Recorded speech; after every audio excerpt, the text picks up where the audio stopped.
Fala aí galera, eu sou Hugo Koschenborger da Rosa e esse é o seu canal Doutor Fonocaptor, o Stalker do Vinil. Hoje relembrando com muito carinho, juntinho de vocês, algumas matérias que eu elaborei para o caderno Blitz, o caderno de cultura do jornal Diário da Manhã no passado.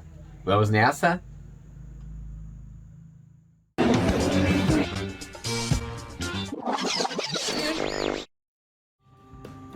Muito bem galera, para começar, aqui está a edição do jornal Diário da Manhã, do dia 16 de março de 2012, tá pessoal? 16 de março de 2012. Abrindo aqui na parte central tem o caderno de cultura, o caderno Blitz. Nessa edição em especial eu falei sobre os Carpenters, sobre a dupla Richard e Karen Carpenter.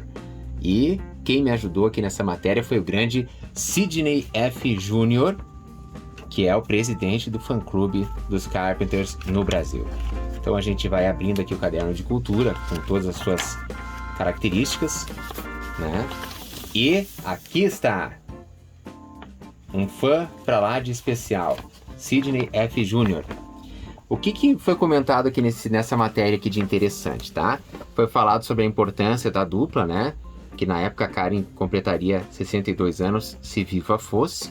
Fala da vendagem absurda da dupla nos anos 70 e ao longo da carreira, ao longo de todos os anos, que inteirou mais de 100 milhões de cópias vendidas no mundo todo. Os 3 Grammys que a dupla conquistou. Da visita dos Carpenters no Brasil, aqui nós temos o próprio Sidney F. Jr. com a dupla em 1981. Fala também sobre o fã-clube, como é que funcionava e tal, a participação, a interatividade do fã-clube com a dupla, com o pessoal da equipe da dupla, né?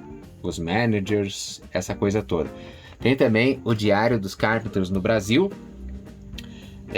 que fala exatamente o que eles fizeram durante a semana em que eles estiveram aqui no Brasil, né? O horário em que eles chegaram, tudo direitinho, ó.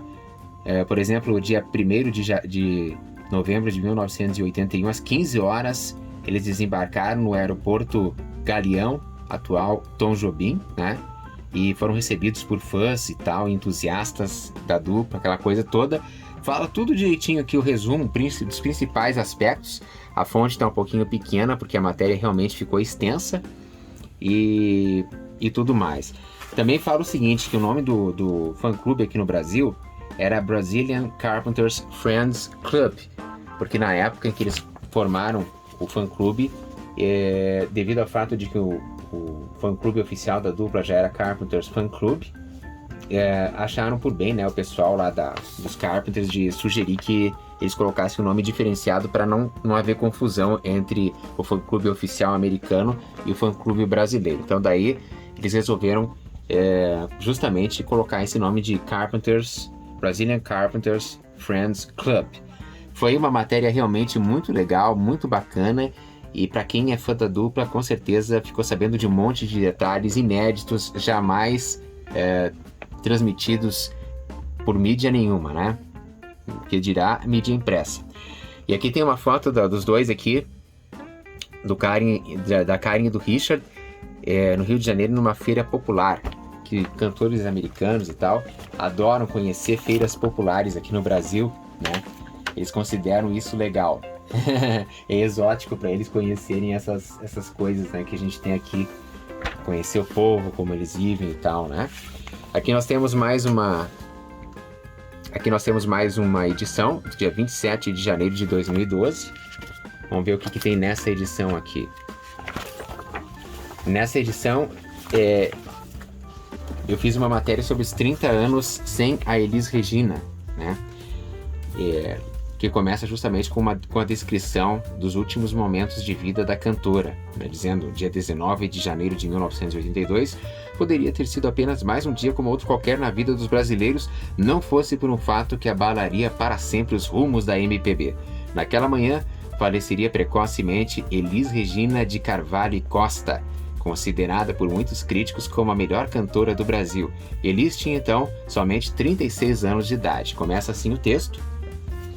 Aí eu aproveitei nomes de algumas músicas importantes da cantora para fazer, digamos, para fracionar em capítulos, em subcapítulos aqui o texto, mini capítulos. Por exemplo aqui, o trecho de músicas ou nomes de músicas, né? Aí diz: você diz que depois dela não apareceu mais ninguém? No caso, eu fiz uma adaptação do verso: você diz que depois deles não apareceu mais ninguém, né? Nada será como antes, e daí eu falo alguma coisa, né? Que ia acontecendo na carreira da cantora. Vivendo e aprendendo a jogar, faz referência a uma música do Guilherme Arantes, que ela gravou em 1980, Arrastão. E daí eu fiz a citação dos principais sucessos da cantora, a discografia completa. Foi uma matéria bem bacana, eu gostei de fazer, pessoal. Essa experiência minha na mídia impressa não foi muito longa, mas foi profícua, eu achei legal, sabe? Ela acabou justamente porque o jornal resolveu encerrar o caderno de cultura, e daí então com isso também praticamente deixou de existir esse espaço no jornal, então daí eu não fiz mais participações. Essa aqui é outra matéria, tá? É do dia 13 de janeiro de 2012. Algumas matérias que eu fiz, elas aparecem na capa do caderno aqui, ó. Que nem aquela dos Carpenters, por exemplo, essa aqui também aparece na capa, ó. É bem legal, é bem interessante.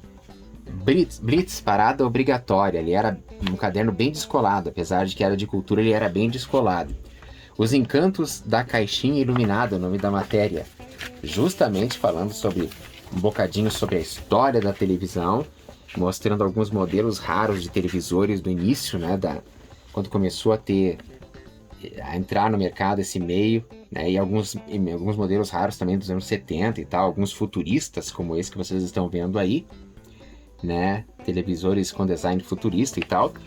E, é claro, contou com a provincial participação do colecionador desses modelos raros todos, que é o Alceu Massini, um dos maiores colecionadores de aparelhos de televisão antigos de todos os tempos. Ele fez muitas revelações interessantes sobre a evolução dos aparelhos de TV nessa matéria, e da coleção dele e tal, a história da televisão. Foi um negócio muito interessante também, eu gostei muito de fazer essa matéria.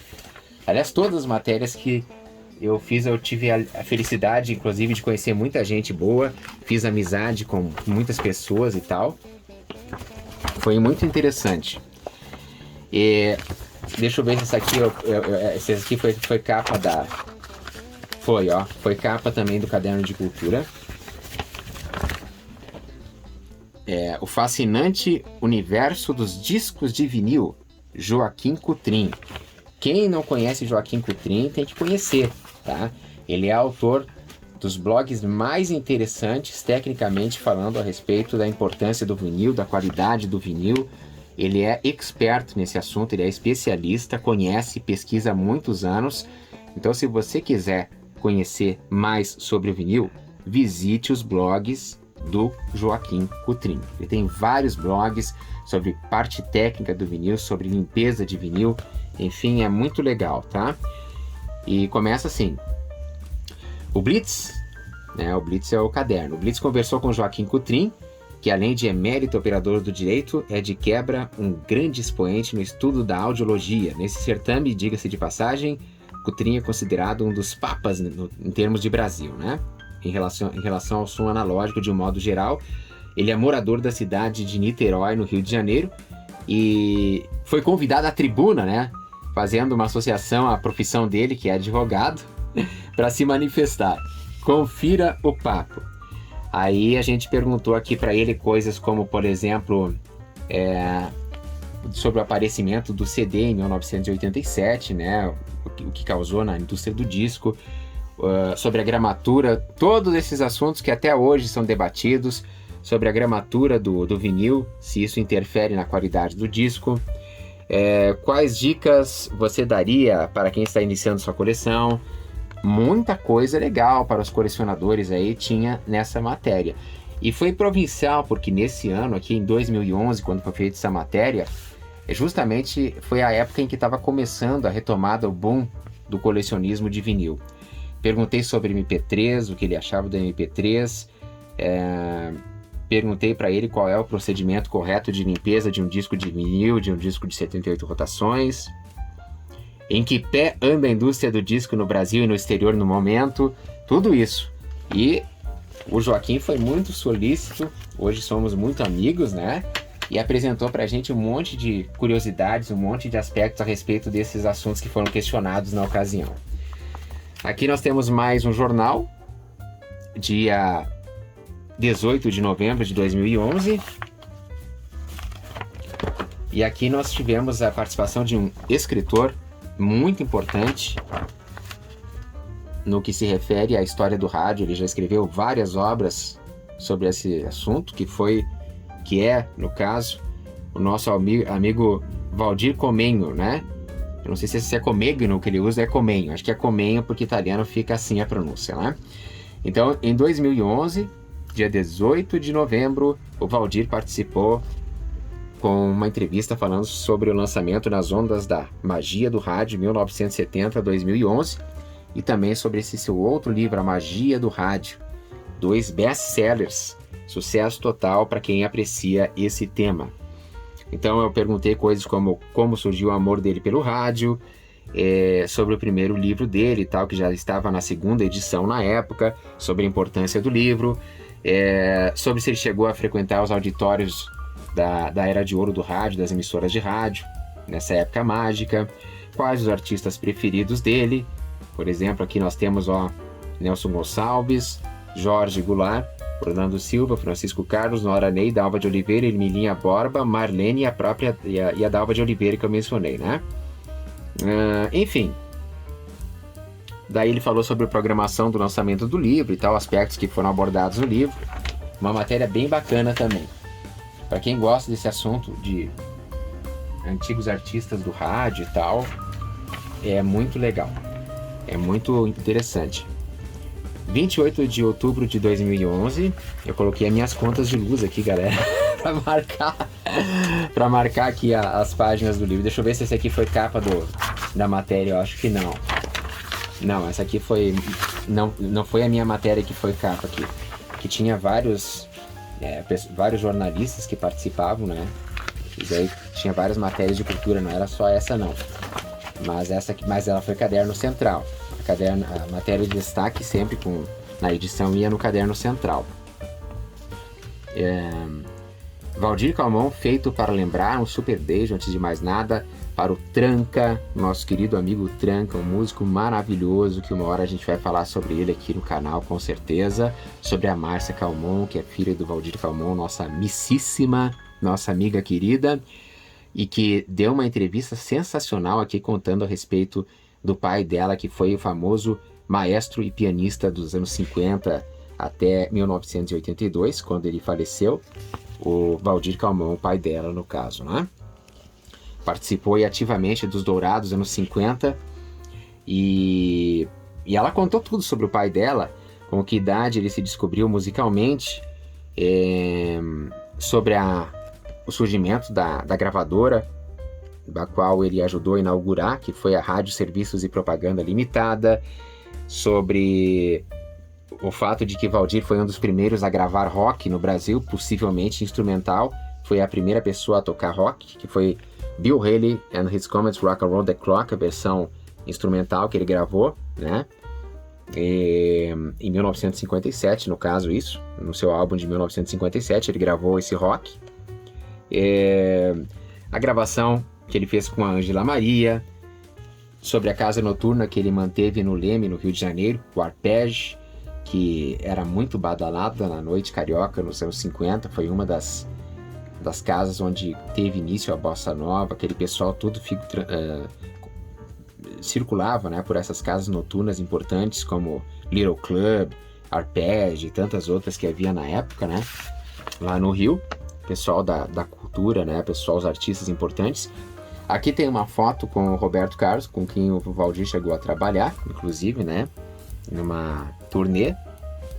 Acho que foi, se não me engano, a Márcia pode me corrigir aqui embaixo nos comentários depois. Me parece que foi no Canecão, né, um tour no Canecão, algumas apresentações, e o Valdir acompanhou o Roberto. Eram muito amigos, por sinal. Então é mais uma matéria legal. Enfim.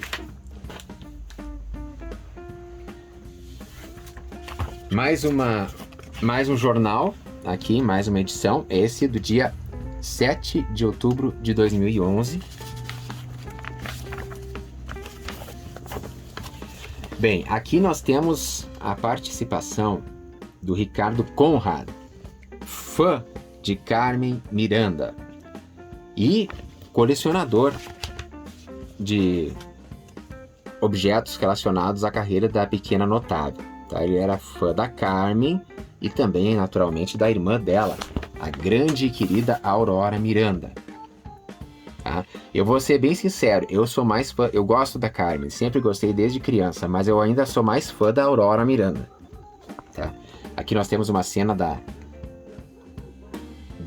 Aurora, aquela cena clássica com o qual ela contracenou com o Pato Donald, com o Zé Carioca e com o Pantito no filme Você Já Foi à Bahia, de 1944. Uma foto da Carmen, lindíssima aqui, né, com os cabelos soltos. E aqui alguns objetos que compõem a residência do Ricardo e tal. Ele coleciona vários itens. Ele diz, inclusive, que ele tem objetos pessoais nessa entrevista da Carmen Miranda, como, por exemplo, 2 pares de tamanco, tamanho 32, utilizados pela cantora. Deixa eu mostrar onde é que está essa parte da matéria. 2 pares de tamanco, tamanho 32, utilizados pela cantora na época, em torno de 1940 e 1942. Uma bolsa que teria sido adquirida em uma viagem de Carmen a Buenos Aires em 1938 e uma foto autografada. São alguns itens aí que compõem, pessoais da Carmen, que compõem o acervo do Ricardo. Outra matéria que eu gostei muito de fazer. Ricardo é uma pessoa super bacana, muito bom, muito legal. Mas, continuando. Aqui, matéria do dia 23 de setembro de 2011, pessoal. Vamos ver o que nós temos aqui. Bem, aqui, esse grande amigo meu também, hoje grande amigo meu, foi uma pessoa que eu tive o prazer de conhecer, desfrutar da amizade, tenho ainda o prazer de desfrutar da amizade dele, que é o Jorge Henriques Alves. Nessa matéria, do dia 23 de setembro de 2011, tem a narração dos últimos instantes de operação da Rede Tupi de televisão, que teve a sua concessão encerrada em 1980, foi peremptada, não sei se é exatamente o termo exato, mas foi por peremptação, né, que foi cancelada. E tem aqui a descrição dos últimos momentos, das emoções vividas pelos funcionários na época, que fizeram uma grande vigília. E depois eu começo a conversar aqui, depois dessa introdução, com o Jorge Henriques, que começou a trabalhar no dia 22 de novembro de 1963 na TV Tupi, né? Ele disse que o mundo estava em polvorosa porque havia sido recentemente, acho que foi um dia antes, ou 2 dias antes, assassinado o presidente John F. Kennedy. Então estava tudo uma loucura, né? E foi justamente nesse momento importante que ele começou a atuar na televisão. Ele trabalhou como arquivista, depois foi operador de vídeo, depois operador de VT e depois chefe de setor. Aí ele conta como é que era a convivência com os colegas na Rede Tupi, os tipos de equipamentos que ele utilizava na época, quais eram os principais cartazes artísticos com quem ele conviveu. Aí tem, por exemplo, Chacrinha, Chico Anísio, uma galera aqui, né? A visão dele a respeito do fundador dos Diários Associados, que era a empresa a qual pertencia a Rede Tupi, o Dr. Assis Chateaubriand Bandeira de Mello, os principais programas de TV no seu tempo, né? A parte de teledramaturgia, a parte de novelas da Rede Tupi, situações memoráveis que ele tenha vivido ao longo da sua trajetória lá na TV. Enfim, ó, bem legal. E também a respeito da crise financeira pela qual a emissora passou e que acabou acarretando no encerramento das suas atividades anos depois. Então, mais uma matéria legal. Bem, aqui, deixa eu ver se essa matéria foi... Não foi caderno de capa. Aqui, ó, foi a banda de rock gaúcho Vera Louca, não foi a minha matéria que foi a capa do caderno nessa edição. Mas enfim, aqui nós já temos uma pessoa que infelizmente já não está mais entre nós, que é o meu querido amigo Ronaldo Batista. Grande, famoso locutor, dublador, conhecidíssimo. Procure na internet a voz do Ronaldo Batista. Você vai ver inúmeras coisas, inúmeros trabalhos. Se você tem aqueles discos da Editora Abril, aqueles compactos, historinhas de Walt Disney, que tem, por exemplo, o Mowgli, tem o Bambi, Se Minha Cama Voasse, enfim, um monte de títulos, todos narrados por ele. O Gafanhoto e a Formiga, todos narrados por ele. Ele atua como dublador. Ele fez o papel do Tenente Hip Masters, que seria esse aqui que tá aqui, o amigo do Cabo Rust. Cabo Rust, né, do seriado do Rin Tin Tin, a dublagem clássica, ele fez essa dublagem. Muita gente importante. Viagem ao Fundo do Mar, eu acho que é aquela série também, ele participou, se não me engano. Enfim, ele fez um monte de coisas. Participou de discos humorísticos do Vitória e Marieta como locutor e como radioator. Trabalhou na Rede Record durante muitos anos. E aqui ele conta, né, um monte de coisa interessante sobre as participações dele, justamente nessa parte de dublagem, ó. Quando você começou a carreira de locutor, tá? Ele disse que começou na Gravação, onde dublou o Tenente Hip Masters, juntamente com o Zezinho Cútulo, que fazia o papel do garoto lá do Cabo Rust. Aí ele explica quanto que era pago por hora, que as locuções eram cobradas assim, eram feitas em anéis. As falas eram divididas no que eles chamam tecnicamente na dublagem de anéis. E ele atuava como protagonista. Quando ele atuava como protagonista, ele ganhava um dinheirinho extra e tal, a mais, e tudo mais. E exatamente, ele fez Viagem ao Fundo do Mar, Rin Tin Tin, gravou mais de 110 episódios, também foi dublador do Tyrone Power, gravou muitos comerciais. Nos anos 80 ele era uma constante, gravava comerciais de todas as empresas possíveis, desde as pilhas Eveready, pilhas Duracell. Ele gravou comercial do Fusca, os primeiros comerciais do Fusca, boa parte deles tiveram a voz do Ronaldo Batista, quando foi lançado o Fusca no mercado brasileiro. O cara é a história. Infelizmente ele nos deixou, mas eu tive a oportunidade nos últimos anos de conhecê-lo e poder fazer esse material com ele. Essa aqui foi a última entrevista, inclusive, que ele fez, com certeza impressa, foi a última entrevista feita por ele, o que dá um peso extra, né? A matéria foi muito bem elaborada, o diagramador do jornal é excelente, né? Fazia um trabalho maravilhoso. Olha aqui, tem ele com a família, né? Então é isso aí, a voz da publicidade brasileira. Tem um comercial muito bonitinho de 1982 da Margarina Doriana também, que a voz é dele. O sorriso de Doriana, não sei o que ele falava no final. Enfim, o cara era top, o cara era importante mesmo no meio da publicidade, da locução e tudo mais. Aqui falando de discos, que é a nossa praia, que galera, olha só. Essa é a minha amiga Sueli Neves, trabalhando na sua prancheta de criação da CID em 1990. Essa matéria que eu fiz foi justamente sobre a questão do design gráfico na indústria do disco.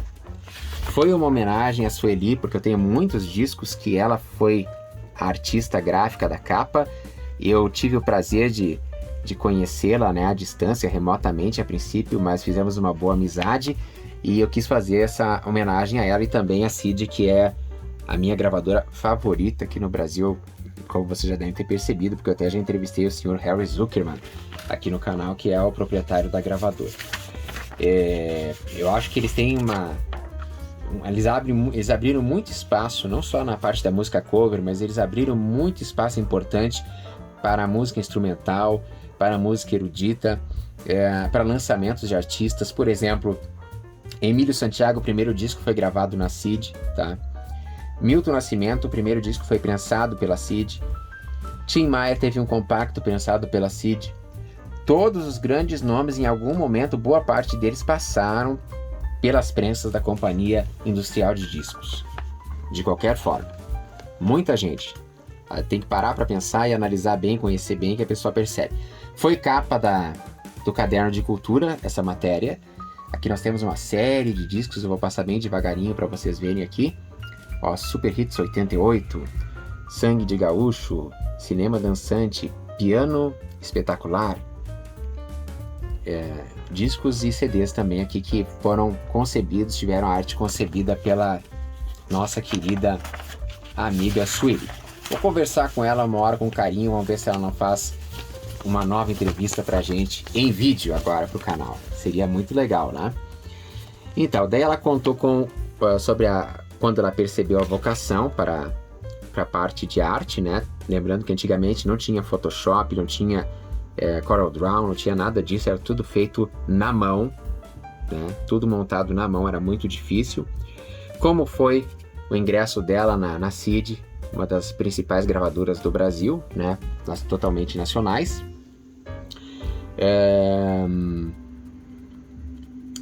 Daí eu perguntei para ela quem criava o layout das capas, né? Sobre as paisagens e modelos que apareciam nas capas. Perguntei sobre o Sr. Harry Zuckerman, sobre os setores da gravadora, que faziam parte da gravadora, sobre o encerramento da produção dos discos, isso é importante até como registro histórico. Eu perguntei se em 1990 eles já tinham como certo que estaria a caminho um golpe de misericórdia na fabricação de discos de vinil, né? O encerramento estaria próximo, ou se eles achavam que de repente o LP e o CD conviveriam para sempre em harmonia, né? Sem problemas, sem um representar o final do outro e tal. Aí ela disse que, infelizmente, vejam só, isso a gente não tem esse conhecimento interno do que pensavam as gravadoras. Infelizmente, já em 1990, eles já percebiam que o vinil iria perder a guerra e não iria permanecer. Olha só que coisa, não? Mais uma matéria que eu achei super legal de fazer. Eu espero que vocês estejam gostando aí, que eu estou dividindo com vocês um pouco desses trabalhos, e cada um deles tem alguma informação, alguma curiosidade bacana, com certeza, né, para passar para vocês. É um conteúdo legal. Aqui, olha só quem nós temos aqui: Flávio Dias de Oliveira, o dublador. Aí eu fiz a matéria O Mundo de Bigman.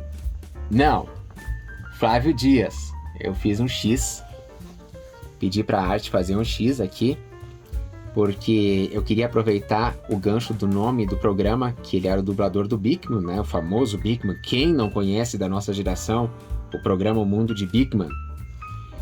E ele era o dublador. Aí eu pedi para fazer um trocadilho aqui: O Mundo de Bigman, daí risca e coloca Flávio Dias. Seria No Mundo de Flávio Dias. Ele atuou como o fantasma do Barão também, aqui ó, na novela Uma Rosa com Amor, em 2010, na Rede Record, que tá ele trajado como fantasma do Barão. Ele não só era ator de dublagem, como também atuou em algumas situações no teatro, na televisão e coisa e tal. Ele também foi dublador, um dos dubladores do famoso Pernalonga. Por isso que eu coloquei aqui, eu esqueci até de falar para vocês, ou o que é velhinho. Então, tá O Mundo de Bigman, Flávio Dias, né? O que é velhinho? Foi muito bacana. Ó, e aqui nós temos, ó, ao lado do próprio Flávio Dias, que é a voz do Bigman, o Carlos Silva, à direita, que era a voz do Rato Lester, que era outro personagem famoso aí do seriado O Mundo de Bigman. Então eu perguntei para ele aqui sobre o Pernalonga e tal, e perguntei se as pessoas incomodavam ele muito na rua pedindo para ele imitar o Pernalonga, aquela coisa toda. E um monte de coisas que a gente gostaria de perguntar para um artista desses e às vezes não tem oportunidade. O que falta na programação da TV, sobre a profissão de dublador, quanto que eles ganham, como é que funciona. Olha só como eles não ganham tanto assim. Na época, que isso em 2011, eles ganhavam apenas R$80 por hora de trabalho. Às vezes a pessoa acha que o dublador ganha bem e tal, não é bem assim não. E durante um filme, por exemplo, geralmente um dublador ganha no máximo R$800. Um dublador de protagonista, ele tá falando aqui na matéria. Então são perguntas e curiosidades que todos nós sempre tivemos a respeito da carreira também de dublagem, de dublador, mas que nunca tivemos a oportunidade de perguntar. Justamente esse tipo de assunto foi abordado aqui. E para encerrar, que eu separei, não separei todos, eu separei alguns que eu achei mais relevantes aqui para vocês. Matéria do dia 15 de julho de 2011. Vamos ver qual é a matéria do dia 15 de julho de 2011. Ah, essa aqui. Deixa eu ver se ela foi capa ou não foi capa. Acho que não foi capa. Não, aqui é um garoto que toca baixo acústico, né? E que foi a capa do Caderno de Cultura. Mas tá como subcapa aqui, ó.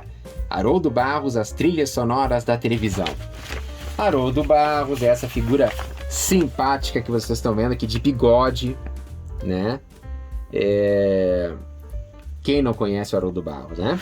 Haroldo Barros começou nos anos 60 em rádio, começou na Rádio Tupi, né? Depois foi trabalhar em 1980 na TV, trazido por um grande amigo dele. Trabalhou nos anos 70 na Rádio Tupi, depois, a partir de 1980, ele ingressou na Rede Globo, onde foi a pessoa responsável pela sonorização de nada mais, nada menos do que a maior parte das grandes novelas de todos os tempos. Então aqui ele conta. Eu perguntei, como era o processo de sonorização de uma telenovela no princípio dos anos 80? Como é que eles faziam com aquele equipamento que tinha analógico e tal? Como é que funcionava? E até que ponto a edição não linear, que é essa que a gente usa hoje com computadores, ajudou o trabalho dele, beneficiou o trabalho dele. Os primeiros trabalhos que contaram com o trabalho dele, de alguma forma, ele disse assim que antes dele... Olha só que bacana, isso aqui é uma coisa interessantíssima aqui pra galera do disco de vinil. Aqui, ó, aqui está a pergunta. Quais foram os primeiros trabalhos que contaram com a sua habilidade? Daí ele lembrou que antes, isso ele só falou nesse momento, antes de ele entrar na Rede Globo, ele trabalhou na Som Livre, tá? E foi um dos responsáveis pela elaboração da trilha sonora, de uma das trilhas sonoras mais vendidas de todos os tempos, que foi Dancing Days, em 1978. Aí diz que na época, que hoje em dia tem toda uma estrutura, um departamento específico para escolher as músicas das trilhas sonoras das novelas e tal, mas que naquela época isso era vinculado ao CPP da sonorização, que era o departamento dele. Então ele trabalhou justamente na escolha do repertório da trilha sonora internacional de Dancing Days, uma das melhores de todos os tempos. Quanto tempo ele demora para sonorizar um capítulo de novela, tá? Quem seleciona as músicas?